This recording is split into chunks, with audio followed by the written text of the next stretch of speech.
I guess the question that comes to mind is spirituality. What is it to you these days? The shortest way of putting it is about awakening.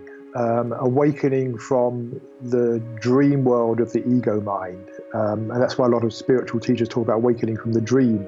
With the ego mind, we get caught up in our thoughts, our stories about what we need, what other people should do, how I'm going to keep this, all that sort of stuff. And that keeps us locked into certain ways of thinking and doing, and it obscures what I like to call our true nature, our true being. And so I see spirituality in general is ways of stepping out of what I call the ego mind. I don't think there's such a thing as ego, and we can talk about that more later maybe, but I don't think there's such a thing as ego, but there's egoic ways of thinking. And what I saw way back then was that, the common elements of all spiritual traditions was different practices that could help you step out of the egoic thinking and coming back to, what I call true nature.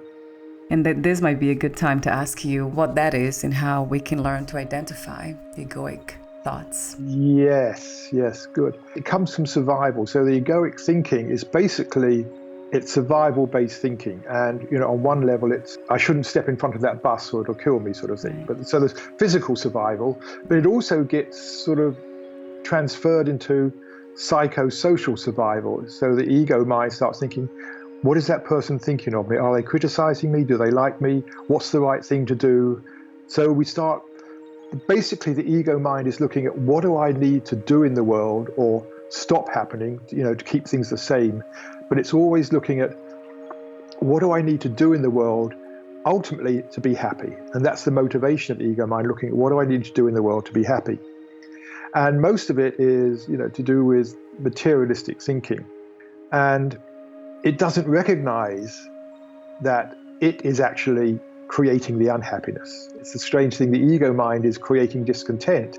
And then it looks out there into the world to say, okay, how can I get rid of the discontent? And so it looks at what to do. So how to recognize it, I find two useful things for me. One is, whenever the ego mind is operating, there's always a very slight sense of background mental tension. And it's because it's trying, it's wanting to get things done, and often the thoughts it's creating have their own sort of tension. So one way of recognizing it is this thought that I'm having, does it have any sort of tension associated with it, or is it just totally open and free? And the second way, which again I find helpful, is the ego mind is always insistent.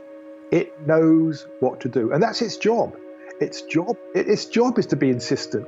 I mean, if the ego mind says, well, there's a bus coming at me, but I don't quite know whether it's going to hit me or not. I haven't worked out the trajectory. Maybe I'll be okay here, maybe I won't.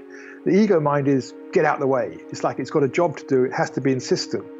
But this spills over into our, regular daily lives. It's like, I've got to say this to this person. I must tell them this because it's really important, etc. And that's the insistency. I've got to do this. I've got to say this, or whatever it is. When you notice that insistency, I find that's a time to step back and say, maybe I'm in ego mind. So that's a good way for me. That insistency is a sign that I'm caught in egoic thinking. So a lot of people speak of balance and harmony. Do you think that there is such a thing, of that state of mind of balance? Oh, yes, definitely. There's several ways of thinking of balance. I mean, one, we talked about the ego mind. We need to have a balance between the ego mind and being free of it. There's times where we need to be involved in it. It's really useful. I mean, I don't want to put the ego mind down. It's really useful. It's made us what we are. It's great. And we can spend far too much of our life in that mode of thinking. So, a lot of people may spend, all their waking time in that mode of thinking. It's basically a mode of thinking which is trying to control things. They're in that control mode of thinking. So there needs to be a balance. There needs to be times when we're in that mode of thinking where it's really useful, and times when we can step back and relax, just like, here I am. Yes, I just letting go of that particular story. The ego mind always has some particular story it's saying, and it's about, so stepping back from the ego mind is really just pausing, recognizing the story that's going on and saying, okay, I don't need to follow that thought anymore. Here I am, and just relaxing back into that beingness. That's one sense in which there needs to be a balance in terms of time. And then I think there's another sense of balance, which is when we are just back in touch with ourselves more, we are more balanced. We're not going to be so easily thrown off by things. If we're caught up in anxiety or anger or frustration or something like that, it's easy to get thrown by events. If we're just in touch with ourselves and more, just at home in ourselves, relaxed, open, we're not going to be thrown off balance so much. So it's a way of stabilizing our inner balance.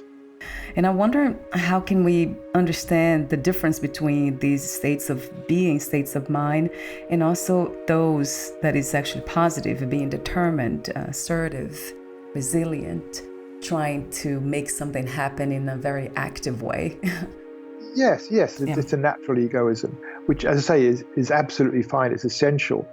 When we're stuck in the ego, I think it comes back to those two things I was mentioning before. Is there a sense of tension in the mind or a sense of insistency? If you're just naturally in the ego functioning mode, I think there's a greater sense of clarity, there's less urgency. You're just working things out. It's like, okay, you can sit down. What do I need to do, today or something in order to achieve a certain goal?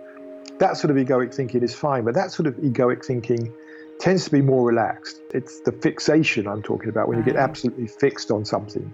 How did you become a writer, Peter? And what was the intention and inspiration for writing your book, Seeds of Awakening? Yeah. I love that title. Right, yes.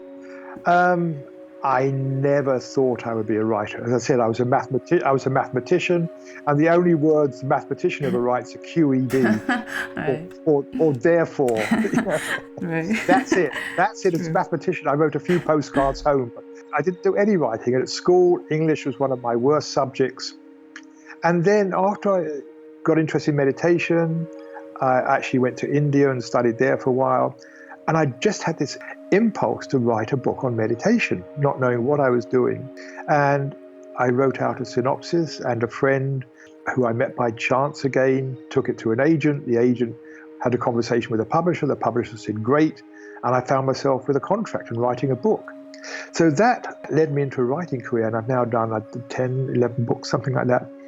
And Seeds of Awakening, it just came to me a couple of years ago, and it consists of various little pieces, some of which I had written in the past, some of which I wrote then.